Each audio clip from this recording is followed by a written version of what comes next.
Hello, everybody. My name is Amber Willingham. My pen name is A.L. Willingham, and I'm doing this today because some readers have submitted questions, and I am just so appreciative and thankful for all of the readers of Bliss Creek and the Bliss Creek series, and I can't wait to dig into what's on your mind. I am going to have a cup of questions this morning instead of a cup of coffee. I've heard from some of the readers, and they have asked a few questions. I'm going to answer them today, and I haven't read them yet, so let's see what people want to know.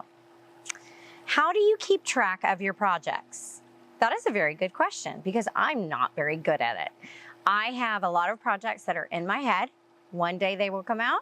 Hopefully they'll be fully written by the time they come out and see the light of day.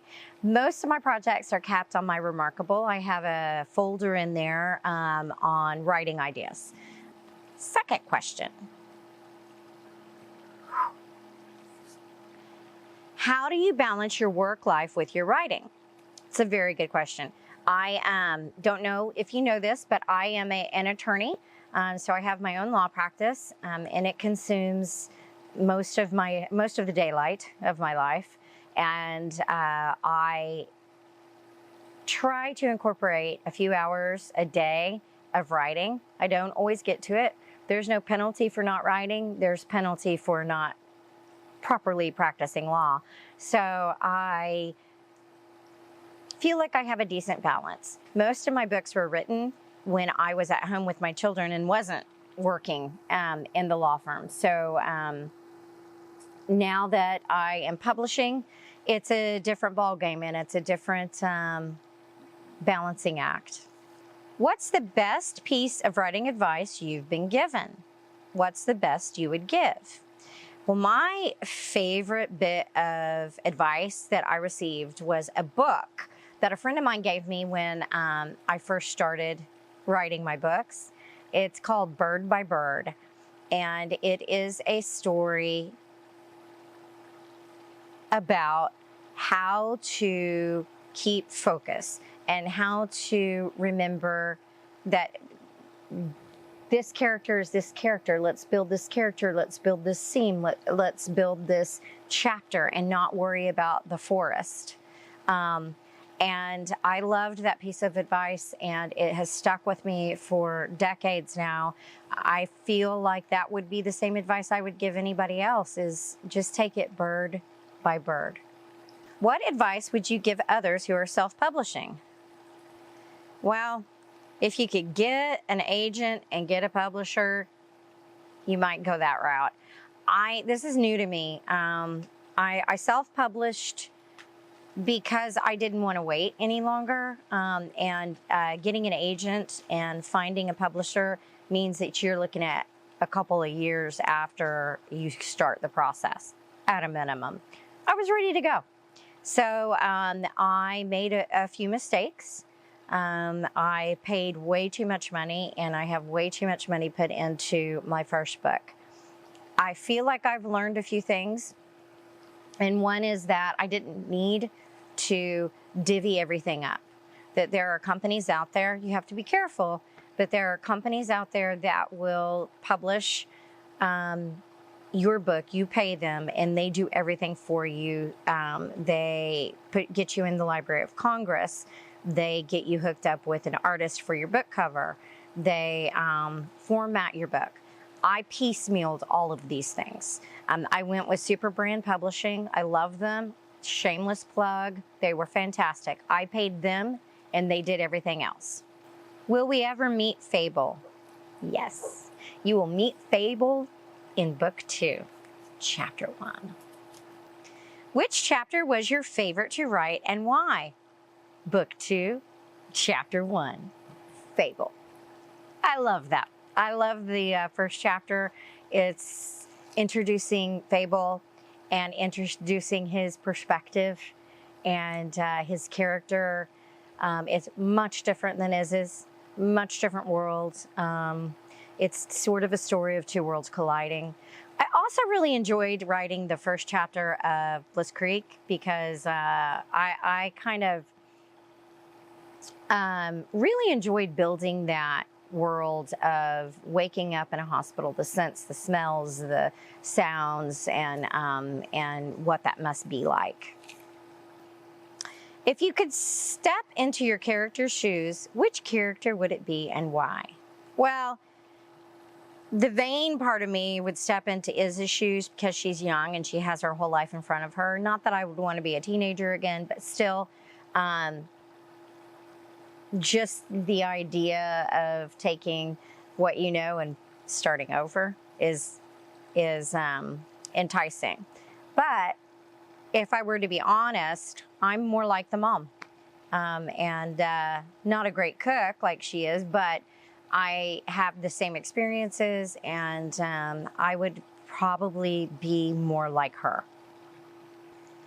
Have you ever had writer's block, and how did you overcome it? Yes, I have writer's block a lot. One of the tools that I use for writer's block is I step away and maybe write something else, or I sit down and create a timeline of events, scenes, chapters, and from there I start to build, and that helps me get unlocked. Why did you nickname your main character Iz? I think that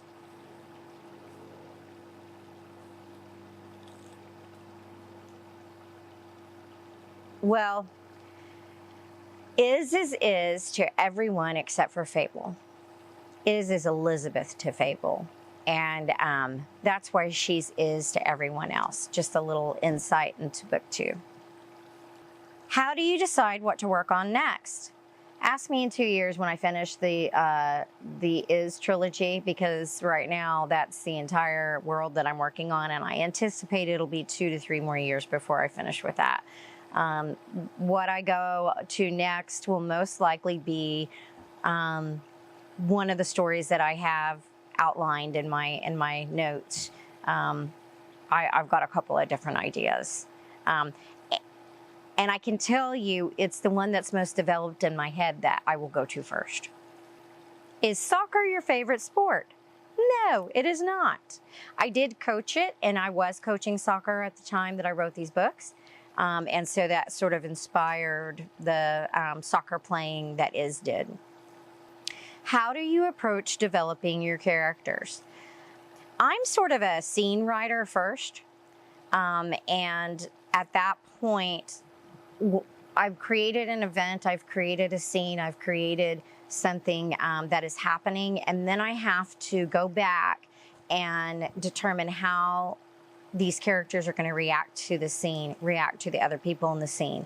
So the development of the characters is sort of an aside, while the scene is the main development for me. That's kind of how I process it. What other genre of writing would you like to try? I like writing stories about life, memoirs, and I have a couple written already that one day I'll pull out and work on and develop. But I would like to try that. I would like to try taking real life events and making a story out of it. What authors are your biggest influences? J.K. Rowling. She's amazing. That world that she created is simply amazing and dynamic and moving and inspirational, and I absolutely loved it. I can't imagine what it would be like to spend a day in her head. Kristen Hanna is amazing at developing worlds and creating this immersive experience for readers. Veronica Roth, I love her books. I love C.K. Lewis and many, many more. I'm an avid reader. I can't think of everything right now. What was the disease that killed so many people prior to the start of the novel? The disease was war. The disease was a result of nuclear bombs, war, and famine. Are you a planner or a pantser? Just learned the word pantser today. I'm both.